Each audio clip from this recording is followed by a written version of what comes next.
So hello there and welcome to Ívar's Fly Workshop.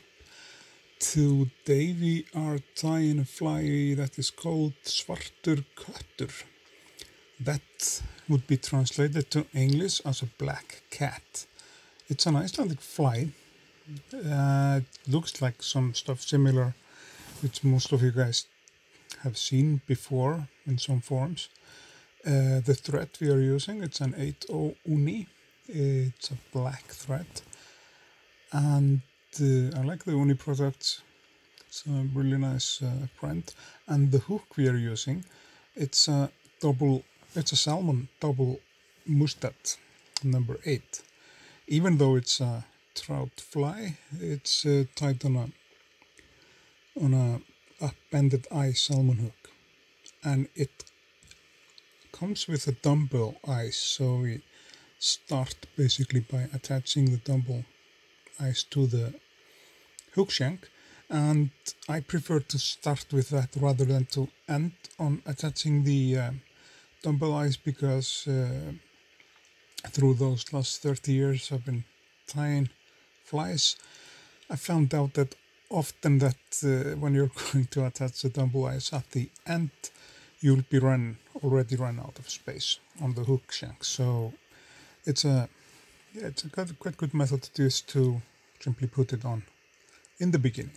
You're using a black bucktail for this fly because it's a black cat. You can tie the cats in many variations of colors. It's just up to you guys. But the black cat is an excellent fly when it comes to browntrout fishing in Iceland. And we start by using the rear end of the hair. We cut off like a good chunk like this, and we place the cutted end so it's facing backwards, and that's a beard of the fly. And we go to 2 loose wraps here. Then we pull the fur forward, and then we do some tighter wraps.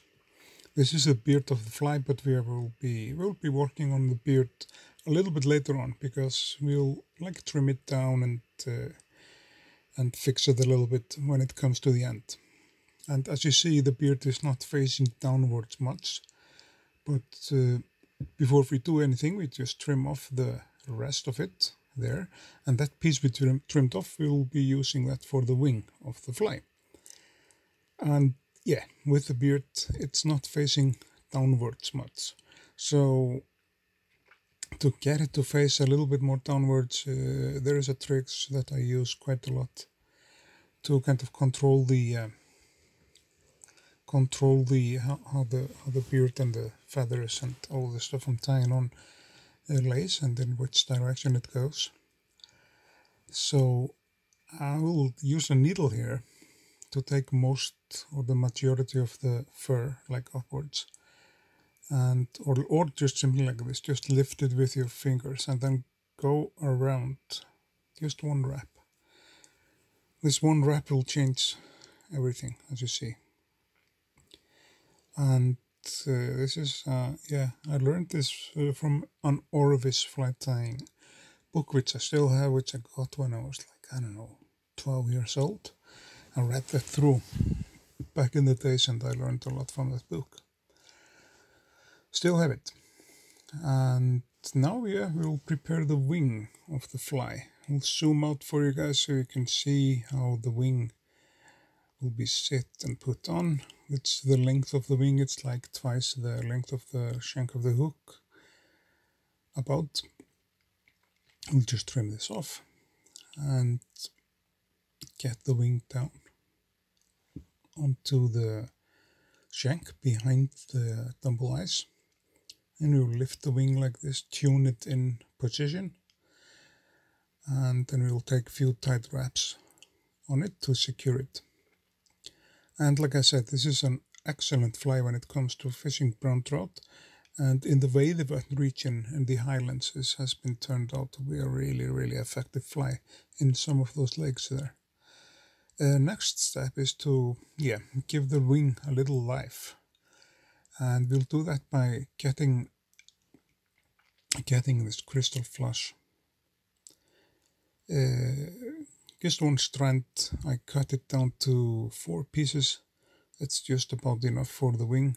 Use 3 or 4 pieces, so one strand will do it. Here we have those 4 pieces of the pearl tinsel, or the pearl flash. Place it just on the top of the wing and trim off the ends, or the tag ends.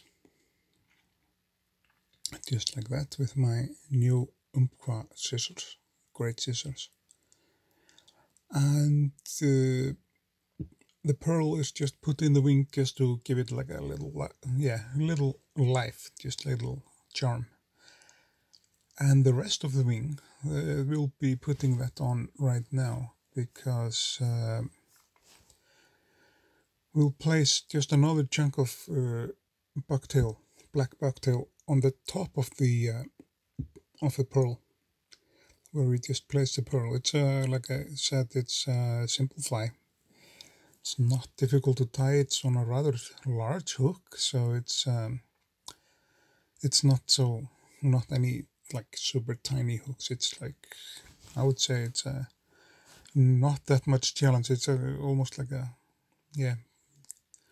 relatively like an advanced or a beginner could easily tie this fly. But that's how we attach the wing right there. We'll place it on there, do some cross wraps over the Dumbell eyes, so it's like a big chunk that holds all the fur there in place. And by wrapping those cross wraps over the eyes, just each direction, like we do it like in an 8, that's definitely gonna hold it in place. So now we have the last task is to trim off the beard just a little bit, not much, just tiny bit. It's of course better to face the vise upwards like this. Just one trim like this, and you'll be good to go. So the tip of the hook just faces about the length of the beard. That's the rule of thumb with this fly. And then we're going to be putting like a little chunk of thread in front of the Dumbell eye, so it's not sliding, so it's absolutely stuck, absolutely tightened down in its place. And now we'll do the whip finishing job. We'll do a couple of whip finishes on it just to secure the thread, just like this, and then trim off the fur. Trim off the thread with our scissors. This is a really good fly when it comes to brown trout fishing, and anywhere where you are in the world watching this video, I recommend that you tie this fly, try it, and drop me a comment about how it went. If you caught anything, if it works for steelhead or rainbow, I'm curious, because we don't have those species in Iceland, not steelhead or rainbow, not wild at least. Then the final step is to take this Solarez Bonecure or Bonecure head cement. It's an UV, like a UV head cement. It's really, really nice product. Of all the UV products, I think my favorite one is Solarez. It's like, it's not sticky or tacky or anything. It's just fabulous, and it just have to sap it with your light, and it's just, it's just like a concrete, solid concrete. And I use it a lot when I'm tying streamers, like big streamers with ice, simply to secure the ice in its place. Yeah, Bonecures. Yeah, Solarez, it's one of my favorite UV products on the market. It's hard to find in Iceland here. So last step is to sap the Bonecure or your UV resin with your UV torch. And if there are any questions you have, guys, just drop me an email or drop me a comment. I'll read all the comments, and I try to be active to communicate with my community who is following the channel. This is my email there, so you can just drop me email if you like or dislike my videos, or if you have any inquiries or questions, just don't be shy on that. So here it is, Svartur Köttur or black cat, ready for the Veiðivötn region next summer, and ready for you guys to tie it and try it and let me know if something good happens. So thanks for watching the video and thanks for following the channel. You might consider to subscribe, even share the video. But until next time, I will see you guys and thanks for watching.